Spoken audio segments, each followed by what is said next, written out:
times did you practice this week? Hey, welcome to IoT Coffee Talk. Too bad we don't have Stephanie here to open things up, but how you doing, guys? But at least we have Jimi Hendrix kind of trying his best, you know. You guys are so mean. Yeah. You guys are so mean. Yeah. Okay. That's a beautiful thing. Yeah, okay. Well, well, anyways, let's get started. So, hey, today we're going to be talking about something practical, which is project management, right? Project managing IoT projects and what it takes to have a successful one at the end of the day.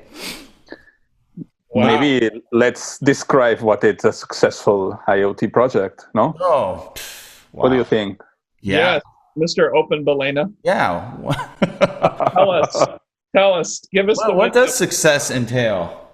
How do you define success in a project?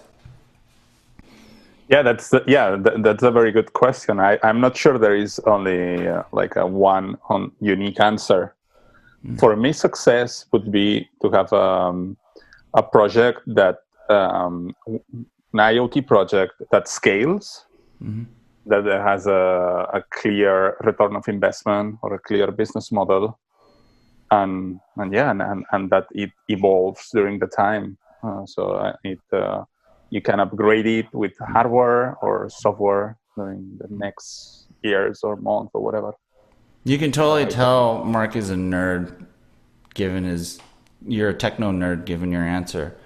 Well, can I give you my spin on what success is? Of course, yeah. Okay, yeah. For those of you who don't know, I am PMP certified project manager. I've program managed for a long time, so this is a particular area of passion of mine, and I've managed very large implementations throughout my career. But through all that experience, there's what I found is there's only really one thing that matters and defines success is matching and meeting expectations, however you've defined it.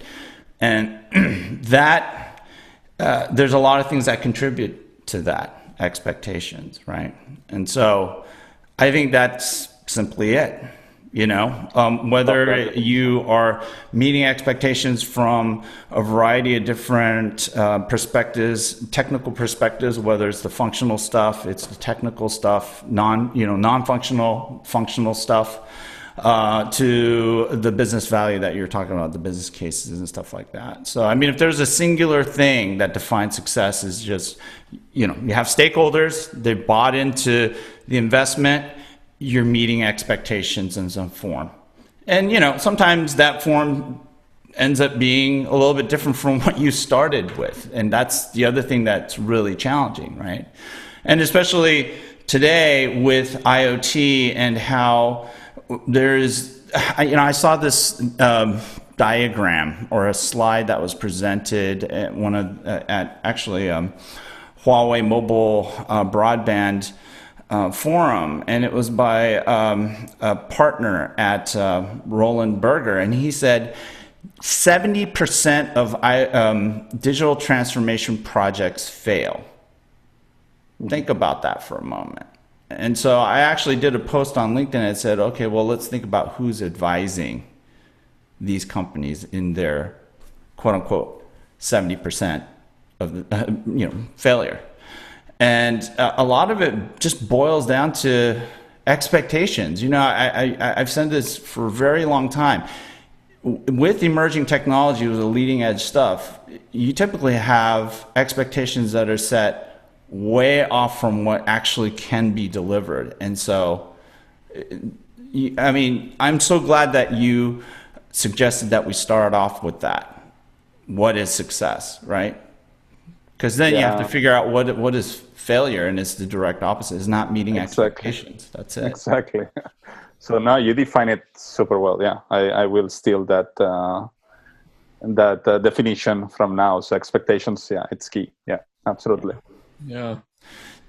Your whole deal about digital transformation projects, 70% failing. I mean, we're seeing those high failure rate numbers with everything related to IoT, just across the board.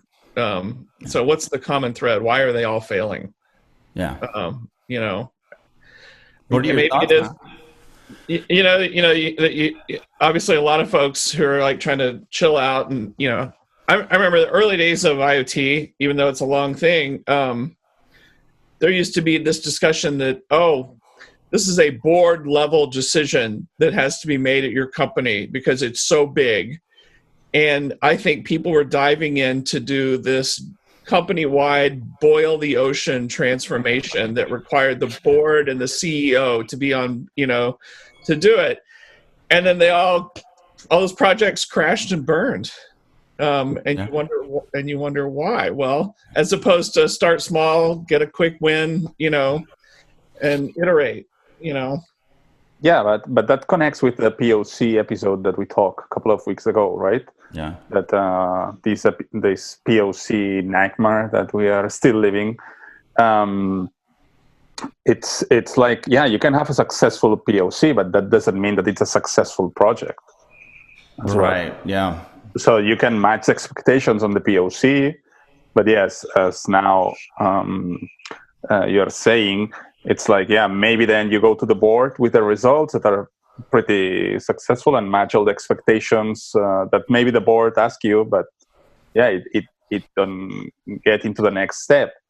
That's a successful. No, that's not a successful IoT project from my point of view. What do you think?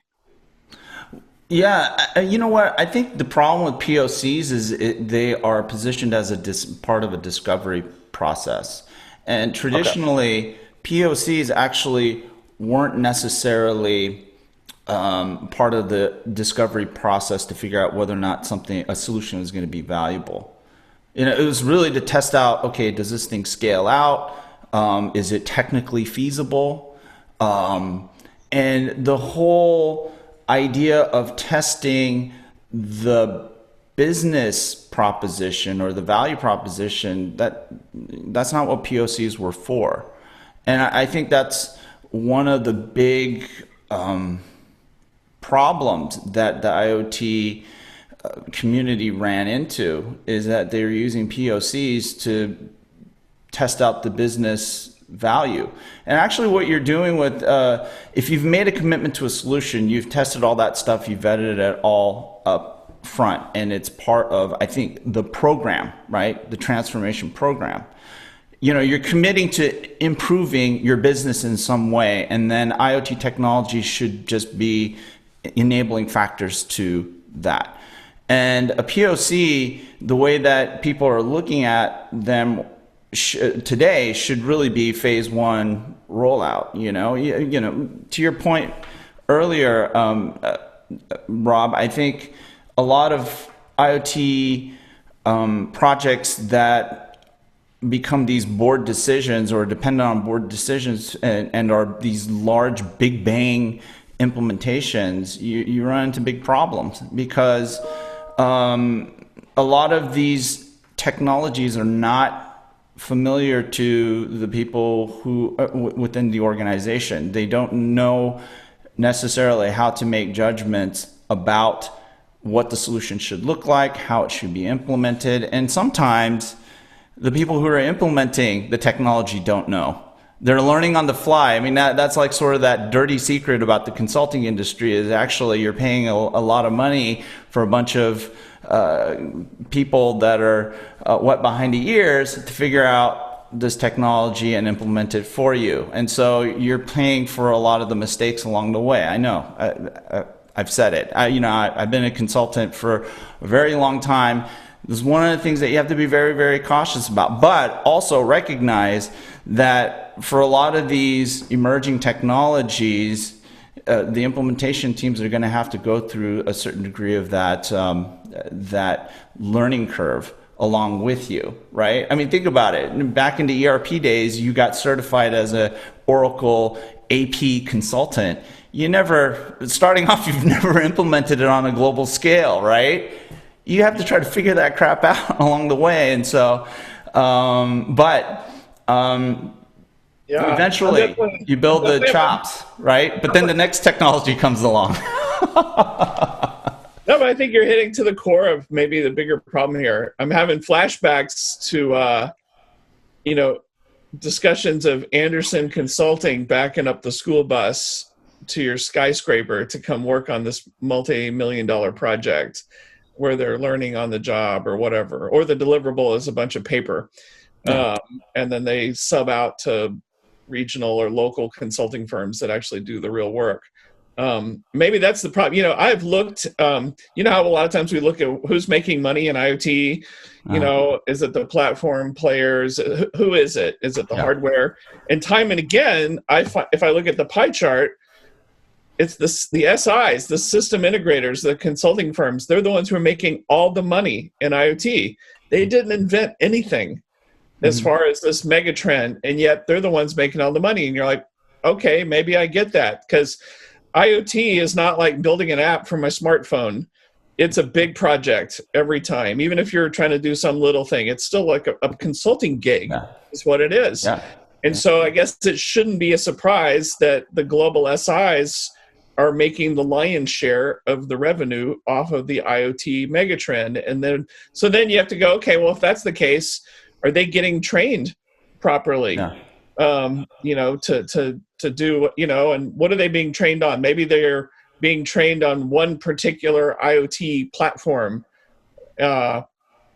that platform is coming from some giant company that has the money to create training stuff to teach these people, which will then preclude a lot of other IoT players who are smaller, who maybe can't create a whole university for their platform to train you on. That's such a big deal. And then even when you're trained on what you think is the main thing, there's so many other little things around IoT, You didn't learn anything about the hardware. You didn't learn anything about networks. You learned about some middleware stack. And there's so many other things to know. It's exactly. Great. And so, maybe it goes back to having more comprehensive training of SIs. Well, map it back to that diagram I was mentioning before. So SIs are making the most money. Where are we with most IoT projects? They're in POC. And then you have this, when we've seen diagrams, maybe not the one from Roland Berger, but others about the IoT industry itself. 75% of IoT projects fail. So what does that tell you? And from a project management or a project success perspective, it basically means, you're giving SIs a lot of money to contribute to failure. Now, the industry likes to turn that around and blame the client or the customer. They say, well, you didn't do this and you didn't do that and it's your fault. But then it's like, okay, well, wait a minute, all this investment, they're paying you to be successful, yet you're yielding, you can barely get out of POC hell, and 75% of the time you're failing. Okay. Which then begs this other question. Do you remember giant lawsuits by big companies suing large SIs in the past over failed ERP implementation? Like suing for tens or sometimes hundreds of millions of dollars. They're suing these consulting firms. And I'm not seeing, or at least I haven't heard of that happening with IoT. And maybe I'm wondering why. I don't know, because giant corporations used to sue the heck out of some of the biggest names that you can think of. Right. But you know what? I'll be, to be very fair, the ERP stuff was a hell of a lot easier than what I've seen on the IoT side. It's technically much more complex. The thing about the ERPs is they're guided by standards, accounting standards and practices, right? Accounting for fixed assets is, well, you do it in a certain way, and you can kind of figure out how to configure an ERP to support a business process. And, there's a pretty well documented and known way of going about, implementing these ERP modules and even an entire system, right? So we've gotten a lot better at that. And SIs play an important role in de-risking, a lot of these large investments in enterprise-wide and oftentimes global implementation of these systems.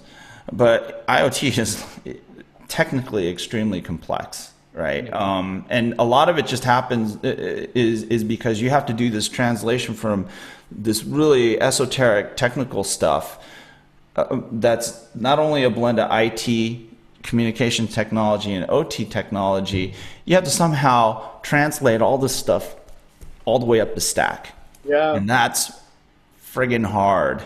Yeah, you're right. A farmer just says, I want to increase my crop yields with IoT.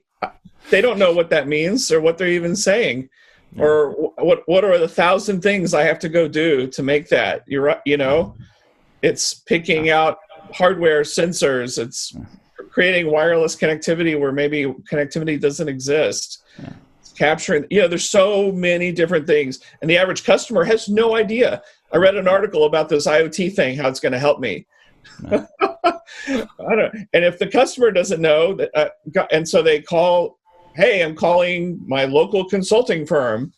I hear that you guys are hot on IoT because somebody wrote a blog post. Can you come give me some of that IoT? It's like I've talked to people who said, where can I buy some innovation? Can you tell me what innovation is? I mean, And so, gosh, you feel they're babes in the woods. It's so undefined, or there's so many different disciplines that make up IoT. It's no wonder. And so if it's the global SIs and then smaller consulting firms that are actually implementing all these projects, and all these projects are failing, then they're not getting that broad training they need. And maybe they'll never get enough training. I don't know. And then this also leads back to, I don't want to say I'm having an epiphany here, but when you talk about the success or failure of particular IoT platforms or technologies from certain companies, wow, you can kind of see the training could be part of being the gatekeeper to success. Like if you realize that,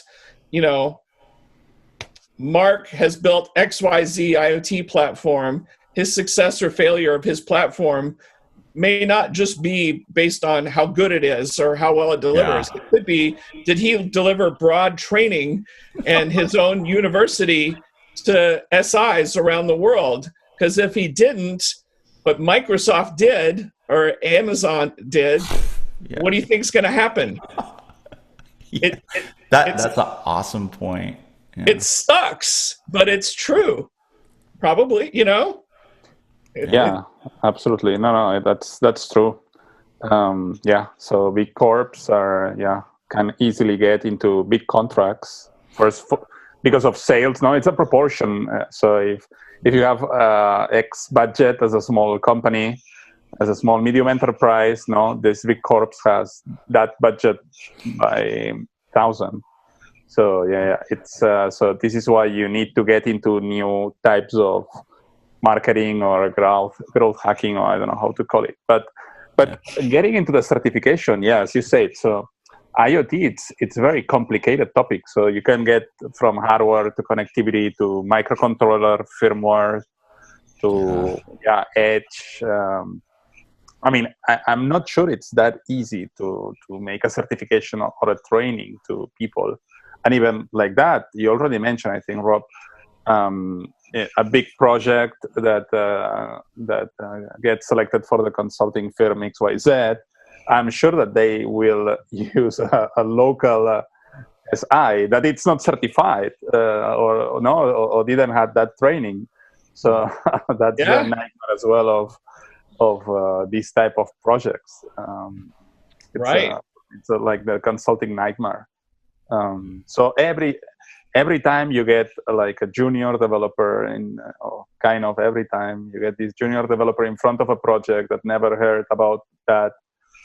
And I remember that we got one of the biggest customers we got at the Things.io. It was a company who tried to build their own IoT platform with an SI. I don't know. They never mentioned the name of that company. But I remember that when they delivered the job, so the company was really happy. But then they show internally the project, it matched expectations, but then someone said, we should move this button from here to here. Okay, let's call these guys. So that's pretty simple. Let's make it. And and they call the SI company and they say, guys, the developers that we had for you, they are working on another project for another company of a different, completely different area. So no IoT. We will need to do a quotation for that. So in a month or so, we will send it, and maybe in 3 months, we will find someone who will make it happen. We'll move your button. Exactly. That. It was just that. Seriously. So just that stupid thing made them to find like an IoT platform that for them was not a project, was a service. So they could pay that as a service. And they didn't care if they didn't own the infrastructure or whatever. They wanted that as a service and have something that could move or iterate with what they needed. Yeah. And for me, that's potentially the classic problem. Yeah, if you don't have like a very solid consortium or you trust a lot on even certified consulting firms, because you will get what is happening in 2020 or in 2021. But in 2023, if you are still on this project, maybe you will have different people that don't have any clue about the project, don't have any clue about the trends on the technology, and so on, if it's not a very specialized firm doing that. Yeah. So this is why I say that I really like to work with. My suggestion for companies is work with startups. Try to have them as your partner on projects because they will help you. They will help to succeed because they want to succeed. They want to match your expectations because they are a startup. That's a good point. And you're right. The big SI, they may have some kind of certification in 1 or 2 parts of IoT, and which is still not enough. And then, as we know, you're right, they're going to sub out the work maybe to other contractors who may not be certified in anything. And then, of course, we know a larger mega trend in consulting is outsourcing, offshoring work to get down the bill rate, the blended rate, because it's all about, I want to get this deal and my customer is saying my bill rate's too high. So my blended rate's going to be lower when I offshore this. And then you have no idea if the people who are actually doing the work have any credentials at all. And so it is kind of a buyer beware. And, but maybe this is the impetus, this discussion here about, how do we fix that? Maybe there needs to be better, broader training, and we need to educate the customer better so that they don't get taken to the cleaners, bamboozled, whatever, and be part of the wreckage of the dumpster fire of 70% failure rate, Yeah. Mm-hmm. Yeah, but I think it's important to not conflate product development with project management, right? And what I mean by that is this, or delivery of the solution. Hold on.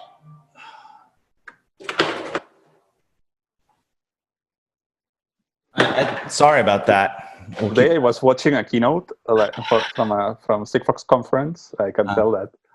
And because I think it's record, and the CEO was giving the keynote live from his office, or I don't know where he was based, and he got a call live during the keynote. Like, what the hell? So he didn't silence his phone. I woke up too early in the morning to silence all this stuff. I apologize. But no, I was going to say is conflate the two, because sometimes that's what we do, right? We as vendors. And developers have a tendency of doing that. They see it as developing software, and nowadays we think of it in terms of developing a product. But typically what an enterprise needs is a solution, and that means that your software is only an element of the solution. And you have to think of what the role that software plays in the broader context of a implementation, right? But not an implementation let's get the first release out the door. There may be several over the course of the lifetime of that solution, which could span 30 years. So you have to think in terms of longevity, all these things that we've talked about before. And these disciplines of thinking are typically actually pretty lacking in many enterprises and especially smaller businesses. And, if I think back on my days implementing large corporate systems, one of the roles that was extremely underappreciated and oftentimes didn't pop up in these large programs and transformation programs was the role of the architect, the enterprise architect. Think about, Rob, what a pain in the ass it was for these enterprise architects to sell and have their role appreciated within the enterprise. And the problem is that these guys are no men or guys and gals. They say no all the time. It's like, no, you can't use that technology because of X and Y, Z reasons. Now, that was tough in the IT world. Now, when you look at what enterprise technology is becoming with this convergence of IT stuff with CT stuff and OT stuff that's on-prem, on the edge, in the cloud. Who knows this stuff? And I think that's one of the big gaps, and that's one of the reasons why there are bad decisions that are made or uninformed decisions made. And so when you look at a program from inception and ideation all the way to that actual first release or deployment, you have these disconnects in expectations all along the way because no one is saying no. You have a bunch of people saying yes, and it's like, we'll figure it out. Right. You know what I'm saying? And I think, going back to the diagram of failure, right? 70% failure. I think we probably don't have enough SI saying no. And that could be because either they don't know or they don't want to say no. Yeah. They're saying yes. Yeah. Dinero. Yeah. Yes, we're experts. Just ask us. Right. But then, you're kind of paying consultants to tell you no, right? But then you also internally don't have people who know this stuff that can say no. And honestly, I think this is the big dilemma is folks who can see this stuff holistically from end to end, but also up and down the stack. Because one of the big things that I always found on large transformation programs is the challenge of communication and being able to speak the different languages up and down the stack from the boardroom all the way down to that developer who's building that function, Yeah. From my experience with SIs, one of the things that I saw that it's like the contact with the customer was the the business developer people. Yeah. So they had goals. So they had goals to reach at the end of the year. They had to sell that amount of money on that specific use cases and that specific products that they had on the portfolio. So they are trained just to sell. Mm-hmm. And they don't care if the project will fail because that technology is not the right one. They have to sell because they need to reach their goals at the end of the year. If not, they don't get, the bonus or whatever they get at the end of the year.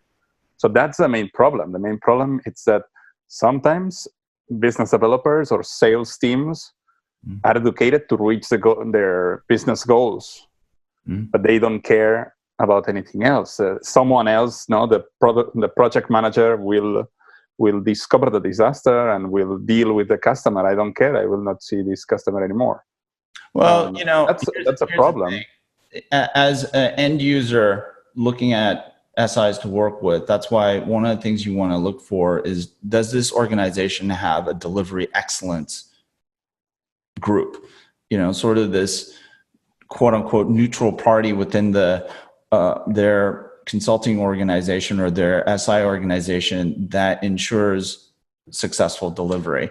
And that, so yeah, I mean, that is a dilemma that I think a lot of services organizations have, because, as salespeople, you do need to meet your numbers or you're going to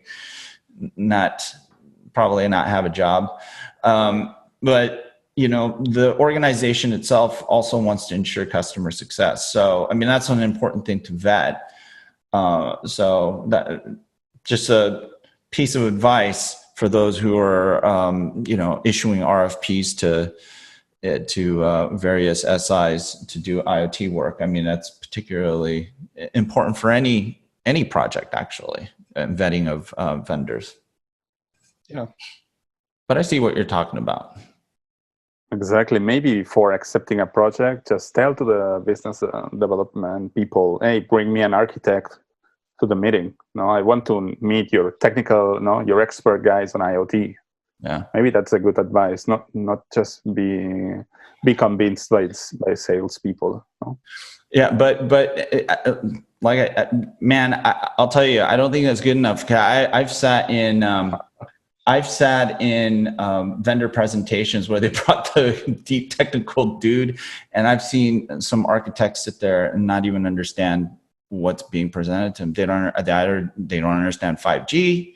They don't understand network technologies that are outside of enterprise network, Wi-Fi. Because they are not certified. UCAS and stuff like that. Yeah, I don't know if you need to be, but that's the dilemma. I'm joking. So, I guess the thing is that make sure for end users, make sure you have somebody on your side who can translate for you. That can actually understand the language that's being spoken.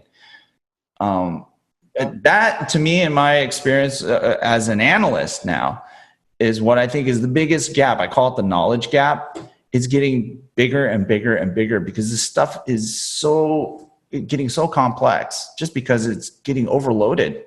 It's insane. It's really hard to keep up with all this stuff. Yeah. And there are not a lot of people out there that can do the translation, that are multilingual in a way that are going to be able to help you close that gap in expectations throughout the course of a project. But hey, last word. So what are your 3 recommendations to our listeners for IoT project success? Why don't we start off with you, Marc? No, I always start, maybe Rob. Okay, Rob, you IoT Buddha. Drop a few bombs for our audience. Robbie One Kenobi. Robbie. Start small, get quick wins, do little baby steps. And yes, you need to really vet the hell out of, if it's an SI, a consulting firm doing the work, you really got to dig deeper and make sure all their folks really know their stuff across all those disciplines. It's not enough just to know AWS IoT Core. They need to know hardware. They need to know how to do embedded software. They need to know networks. They need to know the whole stack, analytics, or all the people who are showing up need to know it collectively. And you need to find out that they're not going to outsource the project to subcontractors that may or may not know it. So it's on the customer in the end to do their homework and to, not just say, yeah, we got this, sure, to the sales guy, right? Yeah. So certainly dig deeper, and then make sure you do little small things and do quick wins, and see the value and build there. The boiling the ocean stuff we talked about at the beginning, board level digital transformation stuff. It's asking for failure. It really is. So start small. And I would add, start maybe local. Because maybe there are like a little engineering or PCB manufacturers next to your door that can help you to do specific things quicker. So I would say start small and local, and then as well avoid to do it yourself. So the starting small, maybe it's. I have seen too many projects failing because they are using do-it-yourself tools. So I had too many discussions with technical people like, yeah, I can do this. What you show, I can do it this weekend on a couple of days of developing. Like, okay, whatever, but you will fail. Yeah, I know a company that, they have 3 IoT platforms for their 3 products. So, whatever. I mean, if they want to get into the do-it-yourself, that's okay. But, I would say if you want to match expectations, start small, start local, and try to avoid do it yourself unless you have like an incredible team. Yeah. But yeah, it will be harder. Awesome. Okay, so for me, make sure that you are communicating. And that means a lot of things. It goes back to what we were talking about earlier about being able to speak the different languages. So get fluent and take some time to do that. Because with IoT, 5G, and AI and all this stuff, there's plenty of people talking past each other. A lot. Tons. Even the experts talk past each other because they're talking about AI, IoT at different levels, and it makes different things. If you're not having the right conversation, you're not speaking the right language, there is no communication. That's the most important thing. The second thing is prioritize the requirements. Okay, figure out what's important to what both of you guys said. Start off with something bite-sized and feasible, but check that against readiness. You have to, none of this stuff happens in terms of adoption and successful implementation if the organization and your technology and all these other things are not ready. You know, I mean, it's not just organized. We hear, oh, well, change management. No. Change management, yeah, that's nice, but make sure you have visibility to the readiness of your organization. That includes your technology from the bottom all the way up. If your technology is not ready, none of the stuff on the top can happen. And so this idea of readiness is not just this fluffy org crap. It has to be the entire stack. Is your whole stack ready? Know that. And then that has to be the check against your plan and what's possible in the shorter term. And that those data points should be elements that feed into the scoping of that first release or deployment.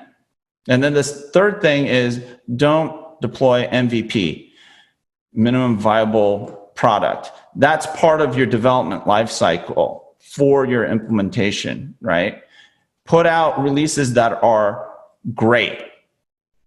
You know, all the MVP stuff should be in the iterations that you do within your development lifecycle. That's not what you want to put out ideally in production. Otherwise, you're going to have so many bugs. Number one, the thing is going to cause production issues, especially for mission critical applications. That's not acceptable. And then number two, you're going to be spending tons of money fixing bugs. So make sure that you put out software that's of high quality, especially for mission critical industrial applications. So that's it for me. And business models, not? Business models, that's something else. You could have brought that out. You had your chance to say that. No, but my experience is that all the project managers from companies, they always have their own Excel where they have their own calculations, and yeah. But sometimes, yeah, the expectations so it's hard to price. So if you are doing a B2B product, or if you are trying to change your business model from a product to service, that's really complicated today. Yeah, still complicated. Yeah, so, well, I think we can talk about that in a transformation. Yeah. How do you do a successful business model transformation? Maybe let's do that next week. Let's do it. That's a good idea. All right, guys, I'm way out of coffee. Thanks. You're not closing with a song? Or You're not closing with a song this week? No. I'm not going to reenact that disaster from last week. And my deepest apologies to all of our veterans. I tried my best. But thanks for joining. Follow us at www.iotcoffeetalk.com. And we will be back next week with another hopefully insightful. Yeah, subscribe here. Oh. Yeah, and subscribe right down. And we'll see you next week, right? All right. Have a good week. Good one, guys. Bye. Cheers. Bye.